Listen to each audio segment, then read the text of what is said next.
Pendant des années, Danny the Count Coker n'a pas seulement réparé des voitures. Il était lui-même un incontournable de la télévision. Avec son bandana, ses lunettes de soleil et son amour démesuré pour les bolides classiques, il a fait de Counting Cars l'un des plus grands succès de la chaîne History. Mais quand l'émission s'est arrêtée en 2021, les questions ont vite fusé. Danny était-il ruiné, en difficulté, ou simplement lassé des caméras? La réalité est bien plus intéressante que les rumeurs. Car si l'émission s'est arrêtée, Danny n'a jamais cessé d'avancer. Il a continué à construire, à jouer de la musique et à surprendre ceux qui pensaient déjà connaître toute son histoire. Alors, qu'est-il vraiment arrivé au conte? C'est là que les choses deviennent captivantes. Les dernières nouvelles de The Count. Commençons par voir où en est Danny Coker aujourd'hui. L'atelier qui a forgé sa légende, Count's Customs à Las Vegas, reste ouvert au public tous les jours, avec des visites gratuites du musée de 10 heures à 16 heures et un flux constant de nouvelles créations dans les ateliers.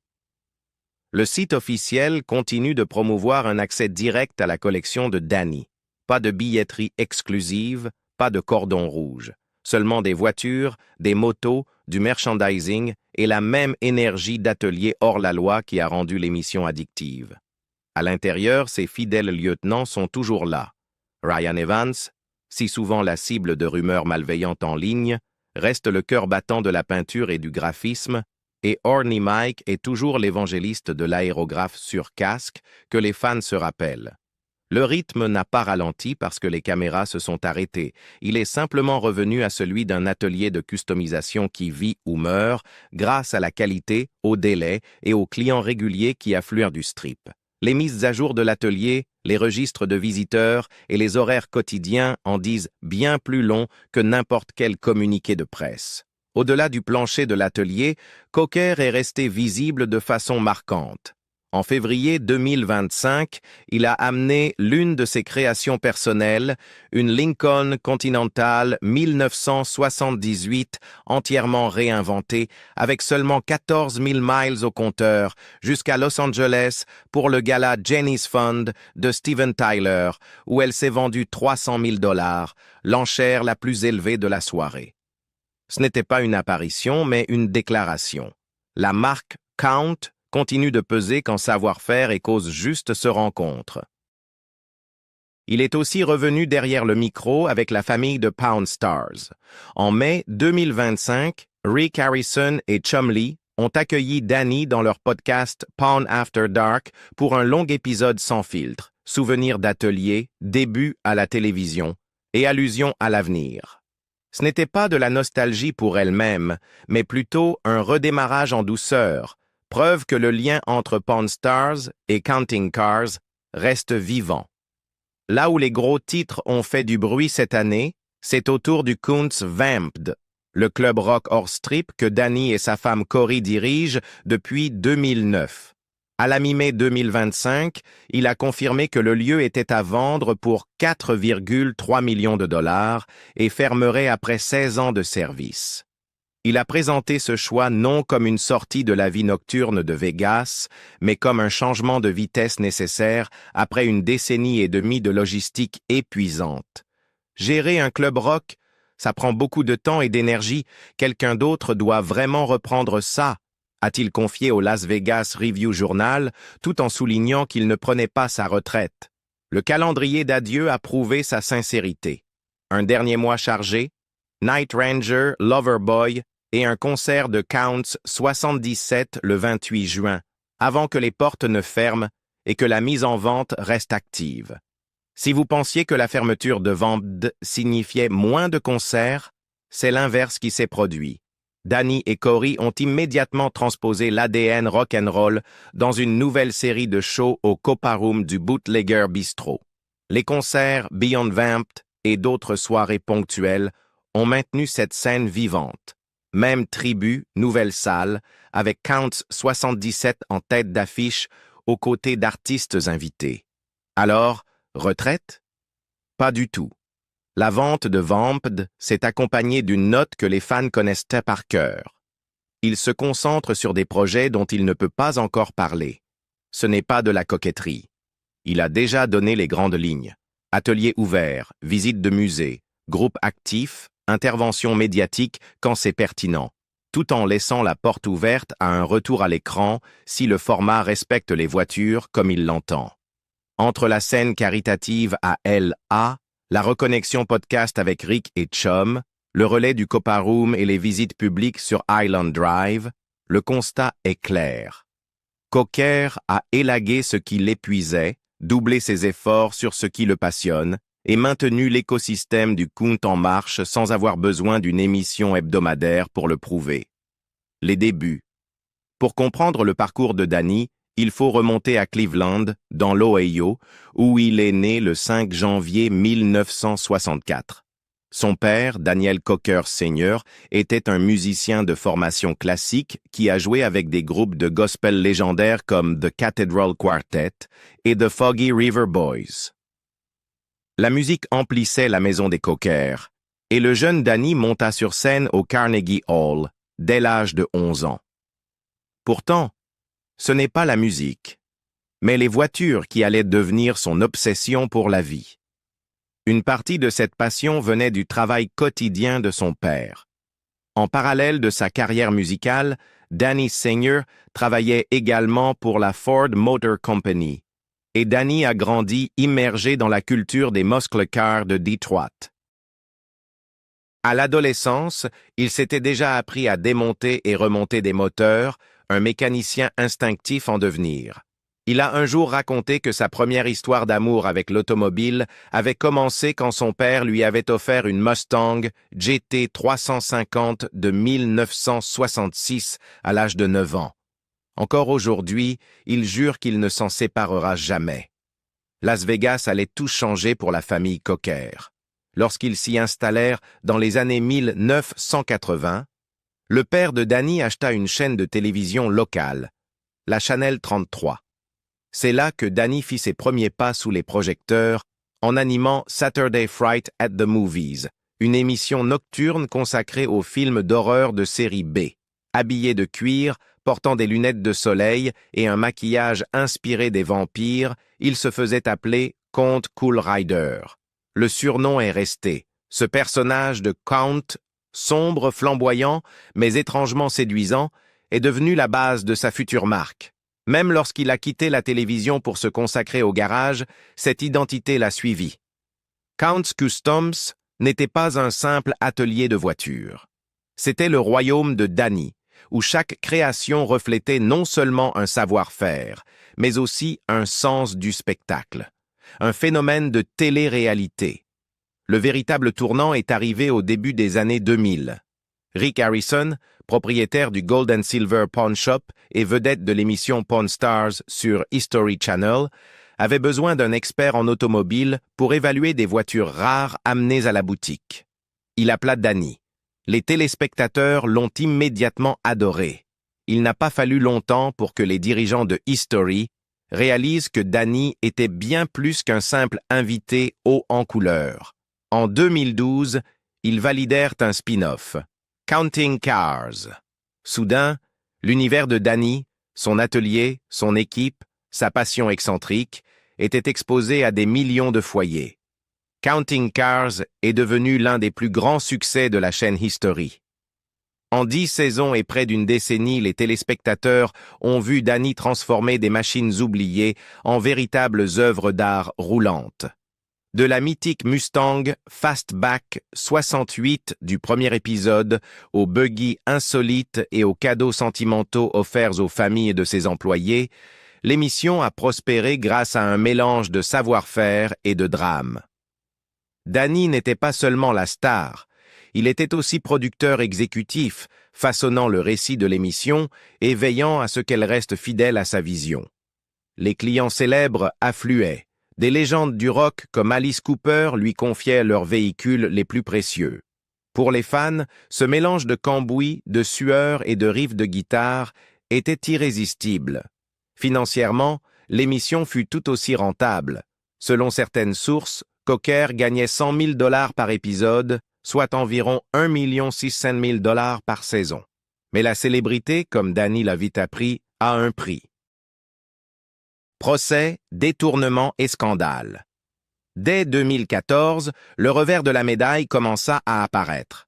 Le premier coup dur vint d'un couple de Las Vegas qui avait confié sa Ford Mustang 1967 à Kuntz Customs dans l'espoir qu'elle soit non seulement restaurée mais aussi présentée dans Counting Cars.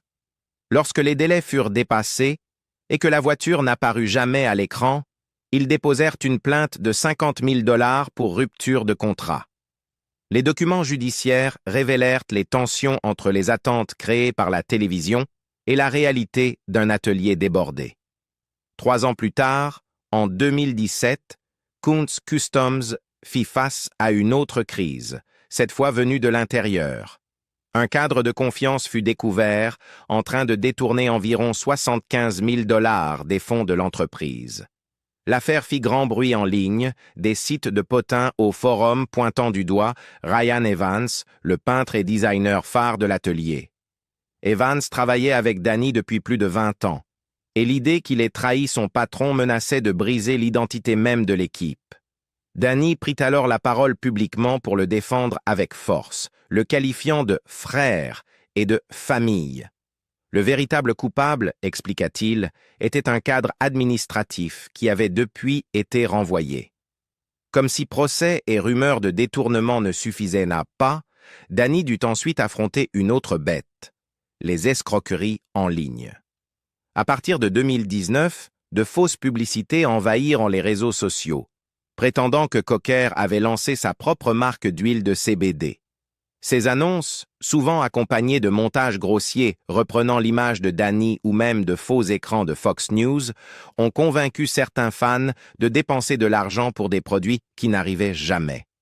Danny, pris de court par l'ampleur de la fraude, expliqua dans les médias qu'il était stupéfait de se voir utilisé comme appât.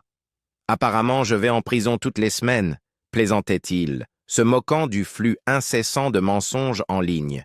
Mais derrière l'humour se cachait une vraie frustration.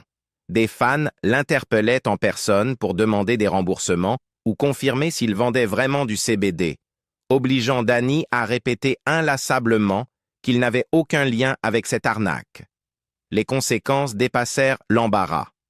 Les dirigeants de la chaîne, inquiets de l'image ternie par ces campagnes frauduleuses, s'interrogeaient sur la dilution de la marque Coker. Même s'il n'avait aucun rôle dans ces affaires, l'optique n'était pas bonne pour une chaîne câblée grand public. Pour protéger son image et rassurer son public, Danny engagea des avocats afin de traquer et faire fermer ces escroqueries. Ses conseillers envoyèrent des demandes de suppression, mirent la pression sur les plateformes sociales et tentèrent de freiner l'avalanche de publicités frauduleuses. La bataille continue encore aujourd'hui, car les faux profils et les produits reviennent plus vite qu'ils ne disparaissent. Ensemble, ces épisodes marquèrent un tournant dans la vie publique de Coker. Les procès, le vol au sein de son entreprise, les escroqueries en ligne et les relations tendues avec History Channel illustrèrent tous le prix de la célébrité. Au-delà de l'émission. Même après la fin de Counting Cars en 2021, l'univers de Danny Coker n'a guère ralenti. Kuntz Customs, le garage rendu célèbre par la télévision, a évolué en une entreprise hybride. À la fois atelier de customisation pleinement opérationnel, musée et lieu culturel emblématique. Chaque jour, des touristes franchissent ses portes, attirés par la possibilité de voir de près les machines qu'ils avaient découvertes à l'écran. Les visites gratuites de l'atelier restent l'un des secrets bien gardés de Las Vegas, permettant aux fans d'arpenter la collection de Coker sans les barrières rigides d'un musée classique. Pour ceux qui veulent aller plus loin, des forfaits VIP offrent un accès privé au showroom personnel de Danny, des aperçus des coulisses et des étapes sélectionnées dans ses autres projets comme le Vamd Rock Bar ou Shelby American. Les voitures elles-mêmes restent les véritables joyaux. Le Ford Roadster 32 de Coker, équipé d'un small block Chevy suralimenté, brille toujours dans l'exposition tandis que son flamboyant Cadillac Eldorado convertible 1971 affectueusement surnommée la Pimp Mobile, attire immanquablement l'œil avec son extravagant kit de carrosserie signé Dunham Coachworks. Ces véhicules, aux côtés de dizaines d'autres, témoignent non seulement du goût de Danny, mais aussi de sa philosophie. Les voitures sont des pièces de culture vivantes et non de simples investissements figés.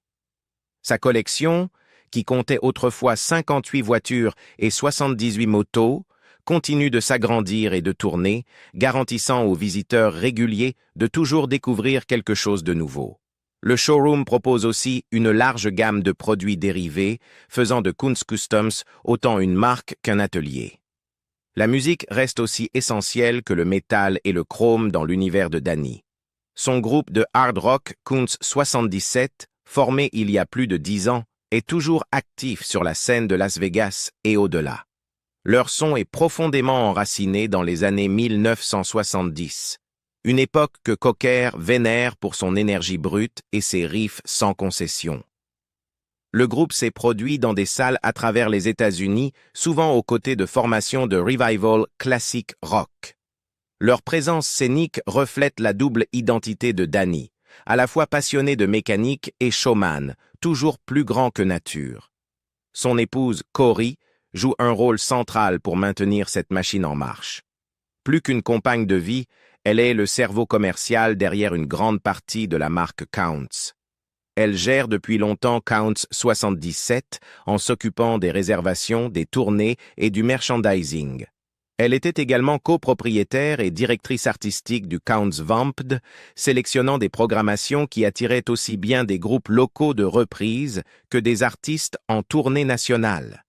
Pour Danny, avoir Corey à ses côtés permet d'unifier tous les aspects de son univers, voiture, musique et hospitalité, en une seule marque de style de vie cohérente. Un mariage mis à l'épreuve par la célébrité et la désinformation. Danny a épousé Corey en 2015, après une longue relation fondée à la fois sur la dévotion personnelle et sur leurs projets communs. Leur union représentait bien plus qu'une étape romantique. Elle officialisait un partenariat qui constituait déjà l'épine dorsale de la marque grandissante de Danny à Las Vegas. Né et élevé dans la ville, Corey apportait au mariage son expérience dans la production et l'audiovisuel, des compétences qui lui ont permis de gérer l'agenda exigeant du Counts Vamped Rock Bar and Grill. En tant que copropriétaire et directrice artistique, elle négociait avec les agents, réservait des concerts allant des groupes hommage aux légendes du rock et veillait à ce que la salle demeure l'un des lieux de musique hors strip les plus respectés de la ville. Pour les fans de Counting Cars, Danny était souvent au premier plan, mais dans l'ombre, c'était Corey qui faisait tourner les rouages, équilibrer les budgets, organiser les tournées de Kunz 77 et protéger la marque familiale face aux tempêtes du show business. Cette visibilité eut toutefois un prix. En 2018, les sites de ragots ont relayé la fausse information selon laquelle Corey aurait trouvé la mort dans un accident de voiture. La rumeur s'est propagée à grande vitesse sur les réseaux sociaux, amplifiée par des titres racoleurs qui jouaient sur le côté sombre du personnage de Danny, le Count. Pendant plusieurs jours, les fans ont envoyé condoléances et messages de deuil, jusqu'à ce que Corey soit contrainte de publier une déclaration confirmant qu'elle était bel et bien en vie. Danny n'a pas non plus été épargné par ce genre de déformation. En 2008, le décès de son père, Daniel Cocker Sr., musicien de gospel respecté et propriétaire de chaînes de télévision, fut à tort annoncé par certains médias comme étant celui de Danny lui-même. La confusion était compréhensible. Père et fils partageaient non seulement le même nom, mais aussi une vie publique dans l'entertainment. Pourtant, l'erreur déclencha des nécrologies prématurées et força Danny à répéter à de nombreuses reprises qu'il était bien vivant. Depuis, des rumeurs similaires refont périodiquement surface, alimentées par le cycle inévitable des Celebrity Death Hoaxes. À chaque fois, Danny doit démentir, soit en interview, soit via les canaux officiels de Counts Customs, soit en plaisantant à ce sujet sur scène avec son groupe. Fortune et héritage. En 2025, la fortune nette de Danny Coker est largement estimée à environ 13 millions de dollars, un chiffre qui ne reflète qu'en partie l'ampleur de son empire. La base financière fut posée durant ces 9 années en tant que star et producteur exécutif de Counting Cars, où il aurait gagné environ 100 000 dollars par épisode, soit plus de 1 500 000 dollars par saison à son apogée.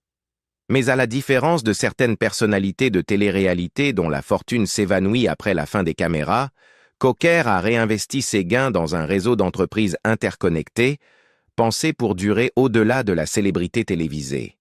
Au centre trône Kuntz Customs, son atelier phare de Las Vegas. Au-delà d'un garage de customisation et de restauration, il s'agit aussi d'une attraction touristique et d'un pôle de merchandising. Des milliers de visiteurs chaque mois génèrent un revenu stable via les visites guidées, les expériences VIP et les produits dérivés, faisant de l'atelier autant un symbole culturel qu'une entreprise.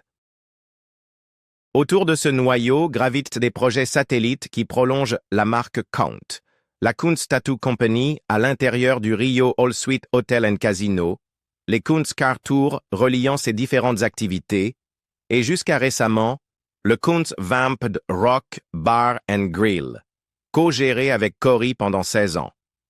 Au-delà des affaires, la collection personnelle de Coker, plus de 50 voitures et 70 motos, constitue non seulement la vitrine de sa passion, mais aussi une stratégie financière à long terme. Des classiques rares, comme sa précieuse Shelby Mustang GT 350 de 1966, offerte par son père durant son enfance, possèdent une immense valeur sentimentale. D'autres, comme son Cadillac Eldorado convertible personnalisé par Dunham Coachworks, sont devenus des actifs précieux dans le marché florissant des collectionneurs. Pour Coker, collectionner des voitures n'est pas une simple indulgence, c'est une forme d'investissement alternatif. Ce qui rend son parcours remarquable, c'est que sa richesse est entièrement autodidacte et autoconstruite. De mécanicien amateur bricolant dans des garages, il est devenu le maître d'un mini-empire où l'art, l'entertainment et le commerce se croisent.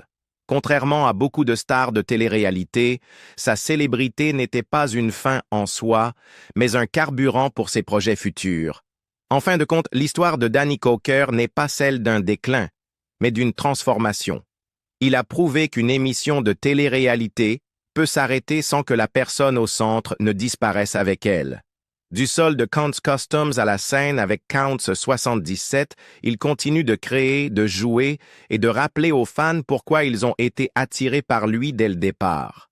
Mais vous, qu'en pensez-vous? Avez-vous déjà visité Kuntz Customs à Las Vegas ou assisté à l'un des concerts live de Danny? Pensez-vous que Counting Cars devrait faire son retour ou bien The Count nous a-t-il déjà donné ses meilleurs chapitres? Partagez vos avis ci-dessous. Et n'oubliez pas de liker et partager si vous voulez plus d'histoires sur les figures qui ont marqué ces émissions, donc on ne se lasse pas de parler.